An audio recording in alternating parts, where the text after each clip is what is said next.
प्रश्न पुण्याच्या जैन बोर्डिंग प्रकरणात आता भूमिका प्रामाणिक असेल तर व्यवहार रद्द करा।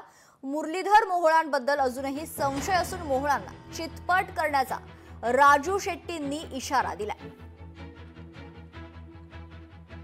गोखले बिल्डर्स मध्ये मुरलीधर अण्णा मोहोळ यांची भागीदारी होती ही त्यांच्याच निवडणूक विवरणपत्रामधून दिसते।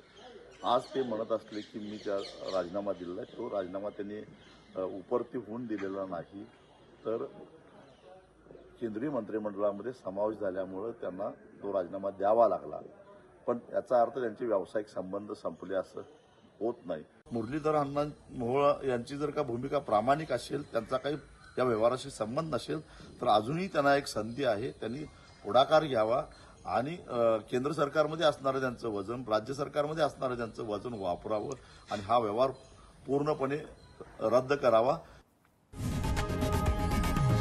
लोकशाही मराठी ऐका, पहा, जागरूक रहा।